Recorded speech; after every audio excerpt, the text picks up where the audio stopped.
We've got 99 problems, but a functional government under a Republican majority is not one of them. I grew up not understanding why people didn't hold Congress in a high regard throughout the country. But I can just imagine the people turning on C-SPAN, turning on the news, hearing the arguments that we're hearing from the other side of the aisle, and then it just makes sense to me. Republicans should actually legislate rather than play useless political games like this attempt to censure Representative Jamaal Bowman. It is understandable why the author of this censure doesn't know what is up and what is down, because obviously someone who wants to talk about crime supports a former president currently running for president that is facing 91 federal and state indictments.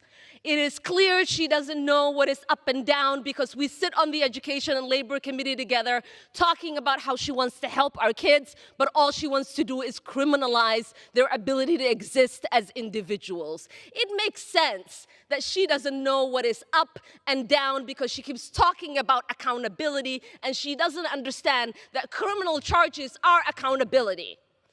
Pleading guilty is taking accountability. That is what the gentleman has done. The only reason we are here is because she wants more time on camera. It is to make sure there is an ability to send a fundraiser asking for money. This censure is not necessary because this gentleman has already been held accountable.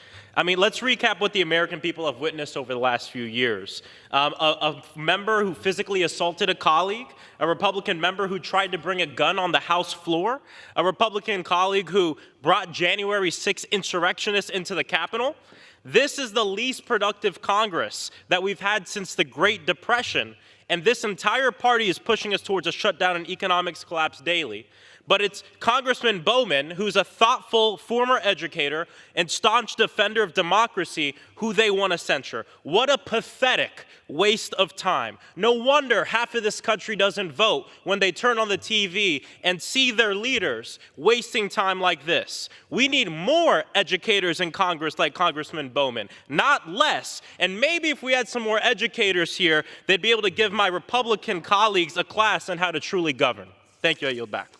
Mr. Speaker, I rise in strong opposition to the censure of Representative Jamaal Bowman. This is yet another predictable but no less wasteful action. Congressman Bowman has taken accountability for his mistake, and even Republicans on the Ethics Committee agree that this is a waste of time. Republicans are disconnected, dysfunctional, discriminating, and a disappointment to the American people. They can't pass a bill to fund our public schools, but they will bring this resolution to attack Congressman Bowman, a champion for students, a lifelong educator, a duly elected member of Congress, and a strong black man. He honors the legacy of the many brilliant black men that came before him. A quick history lesson. We are approaching the anniversary of when Joseph Rainey became the first black member of the U.S. House of Representatives in December of 1870. Just like Jamaal Bowman, he fought for public education and civil rights, and he had to deal with double standards and racism in Congress. This censure is just the latest in this chamber's racist history of telling black men that they don't belong in Congress. To the black men of this nation, know that you belong everywhere. Jamaal Bowman is time has expired. Another 30 seconds. Gentlelady is recognized for an additional 30 seconds. Him, and I urge my colleagues to vote no on this resolution. St. Louis and I rise because we are tired of extreme Republican antics that seek to put politics over the needs of people. Under Republican leadership, the House has successfully passed just 14 bills. Some of these were bills to punt an impending government shutdown, which we all know was only avoided thanks to the Democrats.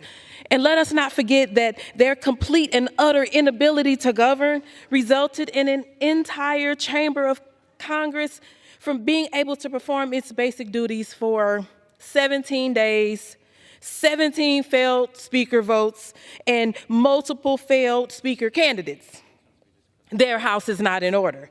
Republicans haven't delivered on any top public priorities like strengthening Social Security, delivering environmental protections, or boosting our economy. Politically motivated censures like this one that target black and brown members of Congress, like this one, are not only a waste of time, they are a distraction. The people aren't falling for it. So desperate. Y'all so desperate to distract from the fact that you all have nothing to improve the lives of the American people or end the ongoing genocide. So now you're trying to shift the focus by baselessly attacking Rep. Bowman to score cheap political points, comparing him to the white supremacist on January 6th who are smashing windows in the Capitol, y'all, and screaming, "Hang Mike Pence."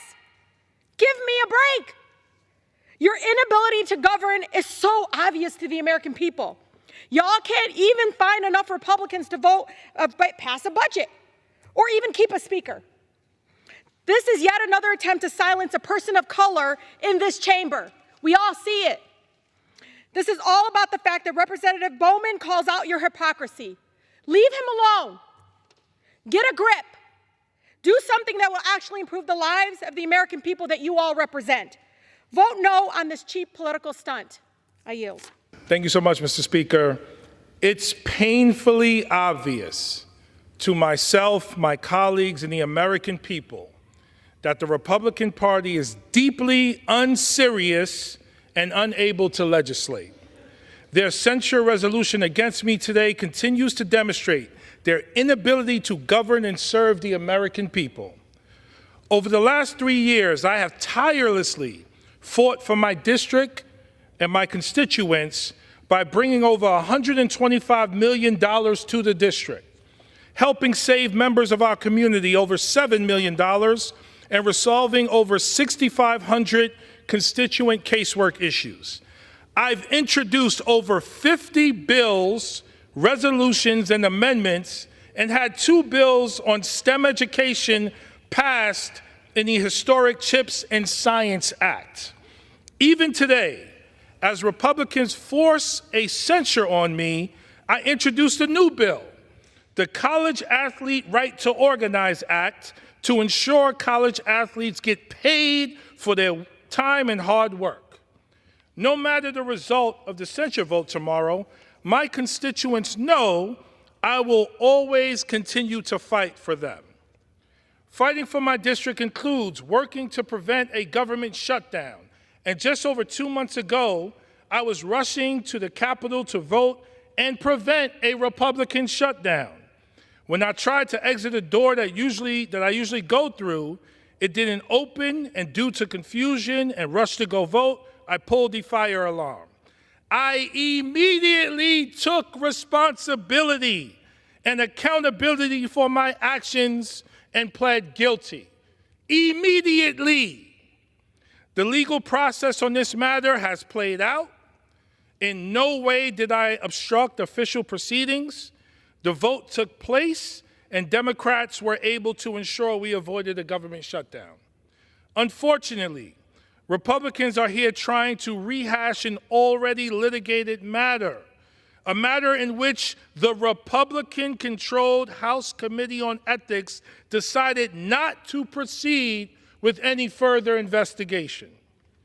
This is an insult to the people I was elected to represent. Instead of passing meaningful legislation for the American people, some Republicans are using this censure to waste our time and money and to try and make you forget about all of the rights they want to destroy. They're trying to make you forget they want to take away your reproductive rights, your voting rights, your health care, your Social Security, and your Medicare. House Democrats have been trying to focus on and address the issues the American people care about. Can we please, please, please, please address the affordability crisis? 1 minute. Thank you. Gentleman is recognized.